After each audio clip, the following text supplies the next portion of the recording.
Monsieur Valérie Ondo, merci de répondre à nos questions. Merci de m'inviter. Vous avez été international gabonais entre 1986 et 2002. Vous avez cumulé 102 sélections. Pour les plus jeunes qui ne vous connaissent pas, est-ce que vous pouvez vous présenter en 3 phrases? Bien, ouais, forcément. Déjà, comme je vous le disais, merci de l'invitation. Donc, je suis né le 14 août 1967, au Mans, en France. Et j'ai été, comme vous l'avez dit, international gabonais de 86 à 2002, capitaine. À l'époque, l'équipe s'appelait Azingo et devenu ensuite Panthère, parce que la particularité, c'est que j'ai été capitaine dans les deux, sous les deux appellations. Et j'ai disputé 2 CAN, la première historique du Gabon en 94 en Tunisie, la deuxième en 96 en Afrique du Sud, et j'ai été en 95 également nominé parmi les 7 meilleurs joueurs africains.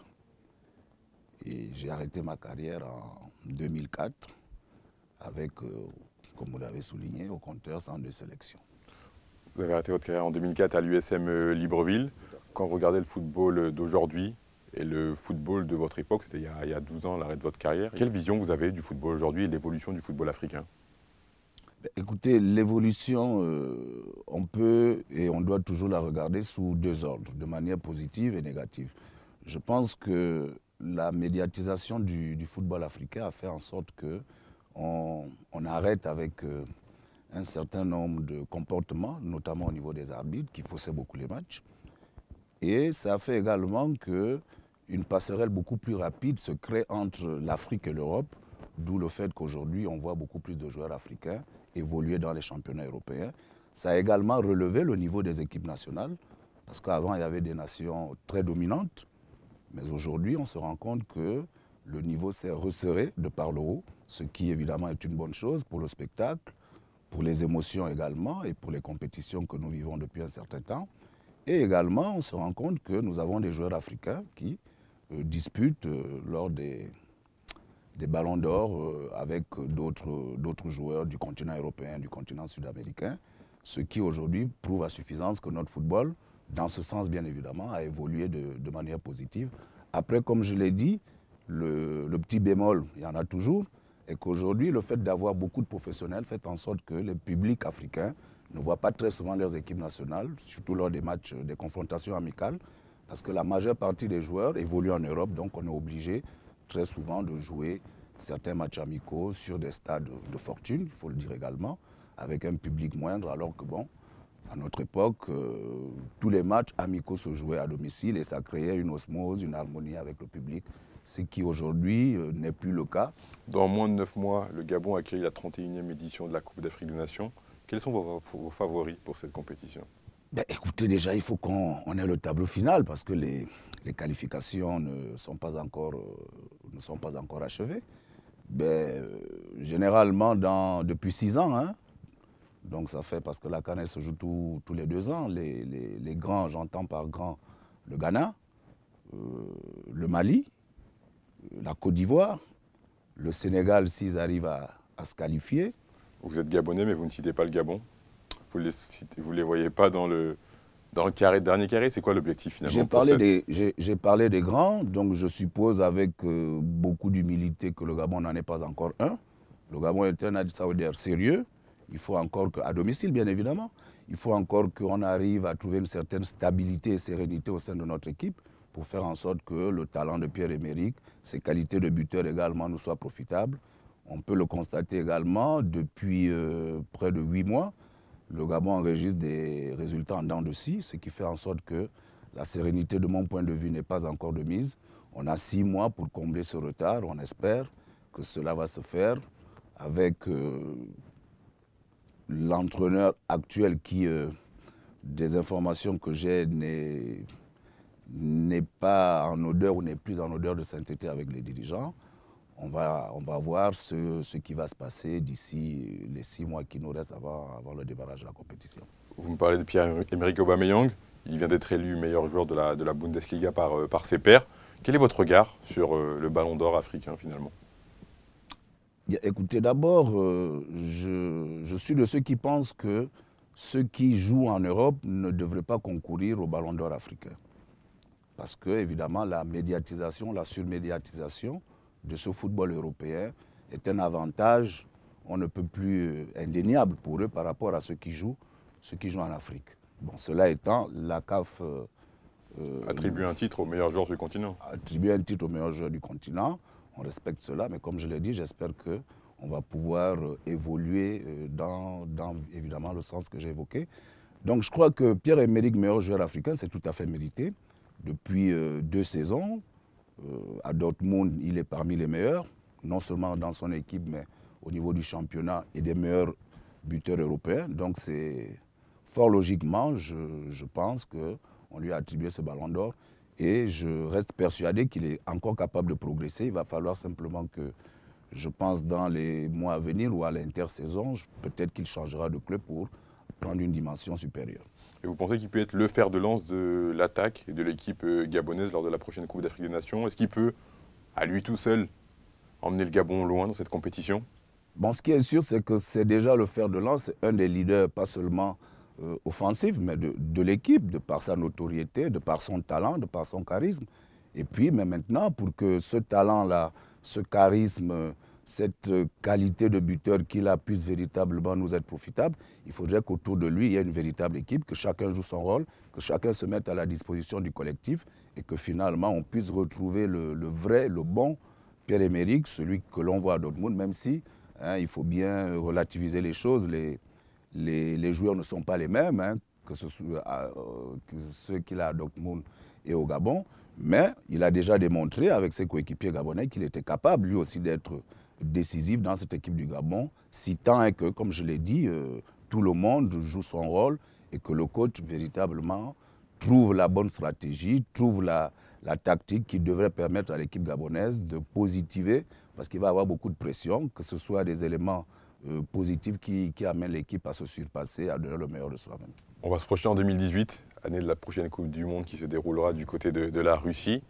Qu'est-ce qui manque finalement aux équipes africaines pour atteindre le dernier carré? Le Ghana est passé pas très loin en 2010, mais qu'est-ce qui manque aux équipes africaines qui ont du talent, qui ont maintenant de l'expérience pour atteindre ce fameux dernier carré qui sera historique?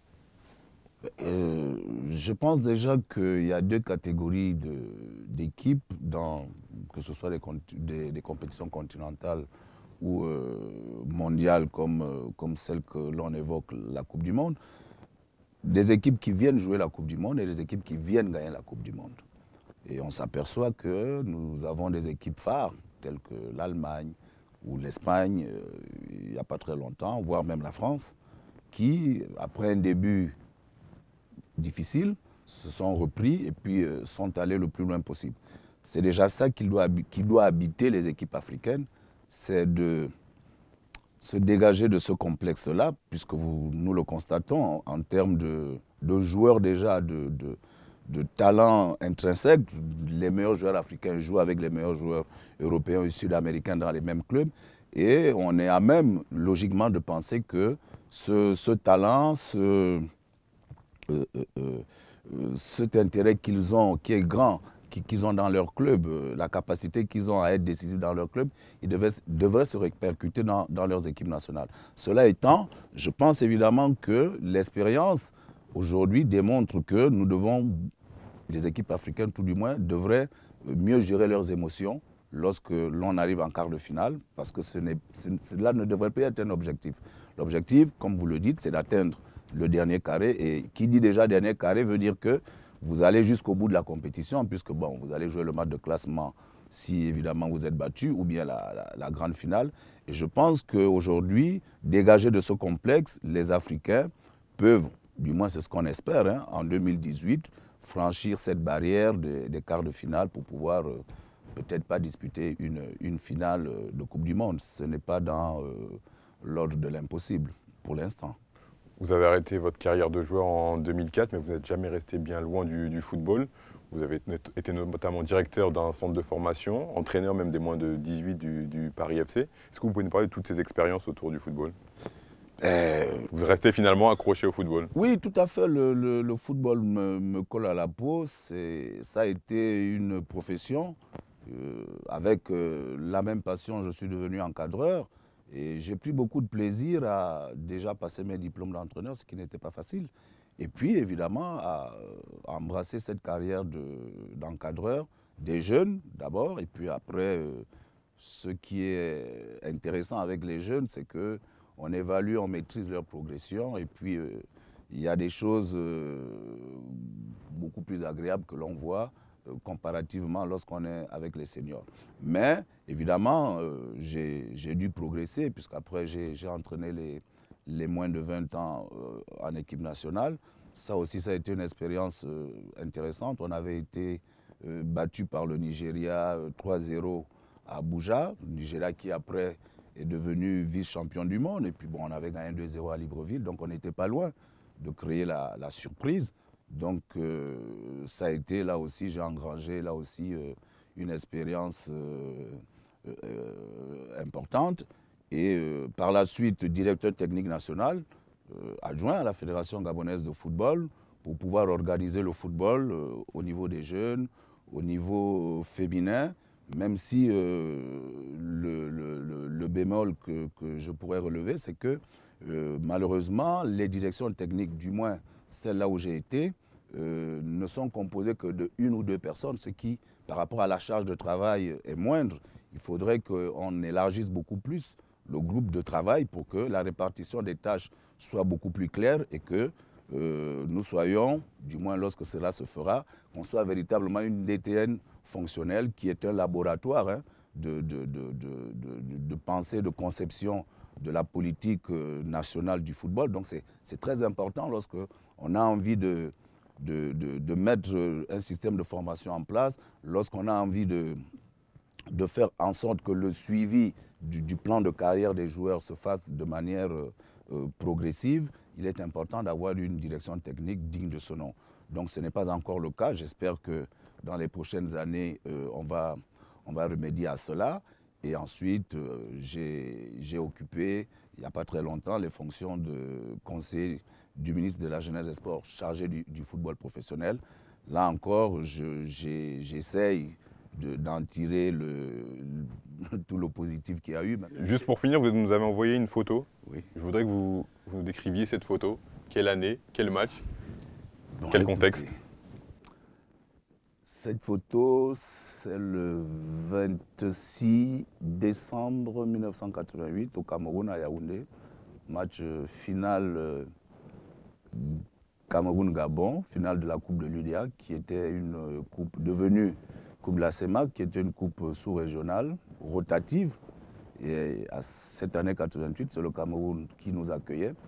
Et nous étions tombés avec l'équipe du Cameroun en poule. On avait fait 0-0. Et là, c'est le jour de la finale. 1-0, but de Guy Roger Nzamba. Et grand moment d'émotion, de fierté. Parce que battre le Cameroun à domicile n'est pas toujours chose aisée. Et surtout dans un match pour le titre régional, ça marque les esprits. Monsieur Valérie Rondeau, merci beaucoup d'avoir répondu à nos questions. Ben, écoutez, merci de m'avoir reçu. On a passé de bons moments ensemble et j'espère que cela va se répéter de toutes les façons. Je suis à votre disposition. Merci à vous, merci beaucoup. Merci.